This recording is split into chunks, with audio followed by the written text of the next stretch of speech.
Welcome back to my channel. So in today's video, I'll be doing the updates to my second paycheck for March 2024. And as you know, I am paid semi-monthly. Both of us are paid semi-monthly. So the second paycheck covers all our financial obligations between March 31st and April 14th. So in my previous video, we went through all the income and expenses that I expected for the period. So now we are in April. It's almost time for a new paycheck. So it's time to see how well I stuck up to my budget.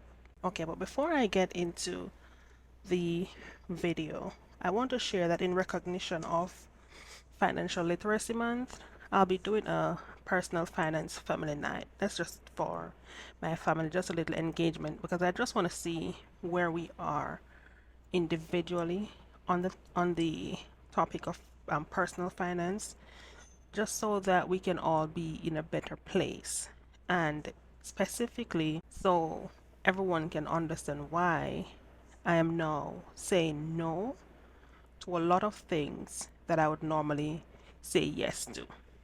So, what are you doing to recognize Financial Literacy Month? Please share in the comments. Okay, so let's get into our budget review and update. Okay, so you are looking at my budget worksheet right here. So we'll be focusing on this section. Oh Lord. From H through J, we will be focusing on, because this is a section for the 31st paycheck. So I budgeted for $9,591.92. That comprised paychecks of $3,076.75 and some additional income. The actual amount of money that came in for the month was $10,000 for this period, not the month, was $10,092.63. That comprised an extra $500.71 for some refunds that I got, some small loans that I lent out, and a refund check. That refund check it really had me laughing because that check was sent to me by my EMC since September of 2023, and I did not open the envelope because I was saying I don't owe them, so I don't know why they're writing me. But I was about to throw out the envelope, and when I just decided to open it to see, and there it was, a check since September of 2023. It had 90 days before the check was void, so I just called them immediately, and the representative told me that it's still valid. So I just went ahead, cashed it out, and I have my check. I have my little money. Right. So next we are going over the expense category. So I'll be starting with housing and general expense. Rent was paid. I budgeted $181 for water. I paid $200. For gas, I budgeted $200. I paid $2.58 and 44 cents to avoid disconnection. I didn't want to run the risk because I know that I asked them for a little time, so I just paid the $2.58.44. I don't want to be a bad customer, so that next time when I do need their assistance, they're willing to give it to me.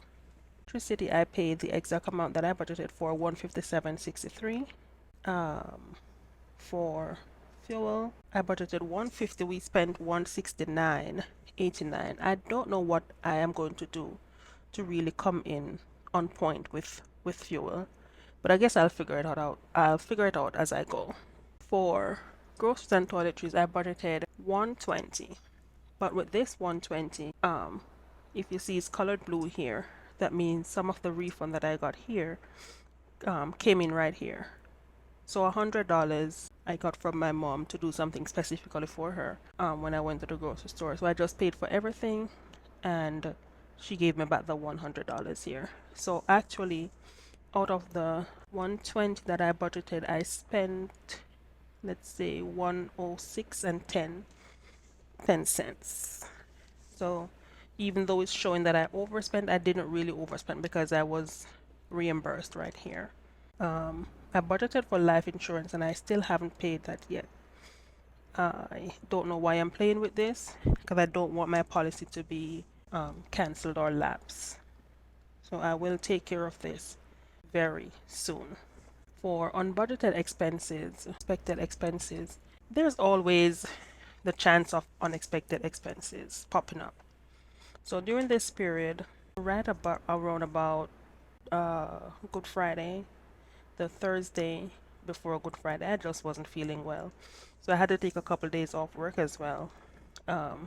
So we spent this $96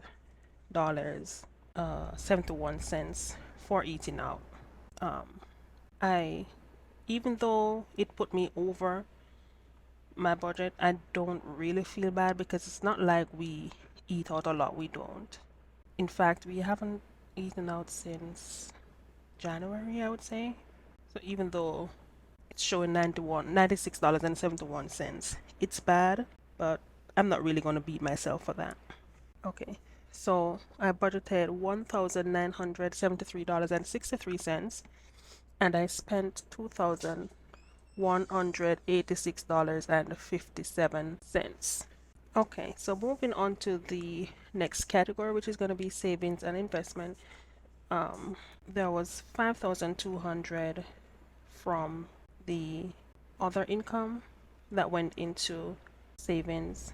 So that was budgeted for, and that's the exact amount that I put in for that special project that I'll be doing in a few months. There was nothing budgeted for personal and discretionary for this period. Okay, so moving on to the next section, which is going to be the debt section. So that was covered with the extra amount from the other income section, which is $1,315.17. Of this amount, I spent $865.97.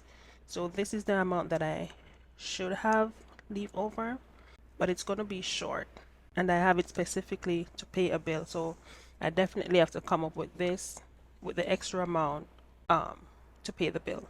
All the other payments for that remains the same. So I budgeted $2,411.30, and I actually spent $1,962.10. All right, moving over to sinking funds. I created this new line item for my virtual sinking funds because I do have Ali or Ally Bank, and with I really love Ally Bank because with them I can create my buckets. So I have my buckets, and I'm just gonna start putting money into the buckets. So I have this $130.71, which is coming from the refunds to go into my sinking funds. I'm budgeting $270 for my savings challenge. I didn't budget for that, but I'm actually going to put that 270 into my savings challenge. I already did a savings challenge with $100, and I have the extra 170 to do another video. So for sinking funds, I have a total of $400.71. For the next category, the last category, which is going to be miscellaneous, I budgeted $6.99 for subscription only, but I paid $14.49, and I really need to get my subscription in check because I don't know why I keep budgeting or forgetting to budget for my subscriptions. So I really need to get that in check. Okay, so I do have 2 tips for you today.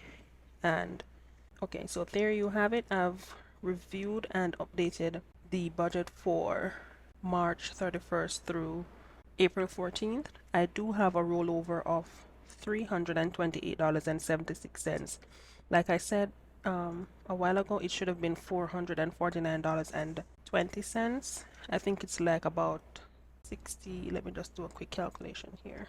See how much I need to put back here to cover this bill. 120.44. Okay, so I need to put back $120.44 towards the bill that I'm supposed to cover with this money. So once I roll over this to $328.76 into my April budget, then I'll just make up the difference because I need to close that account that money was initially earmarked for. All right, so please let me know if you have any questions, if anything wasn't clear about this budget update, and I will be sure to clarify for you. But before I go, I have just two tips for you today. Tip number one is to be realistic with your budgeting. So when creating your budget, consider all your income, consider your average income and typical expenses. Be realistic. Don't set yourself up for failure with unrealistic expectations.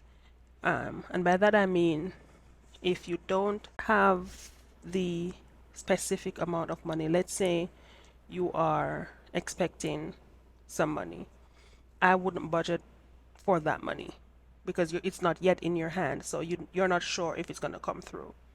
So be realistic and just use whatever you have when you're budgeting. And just be honest with yourself about your spending habit.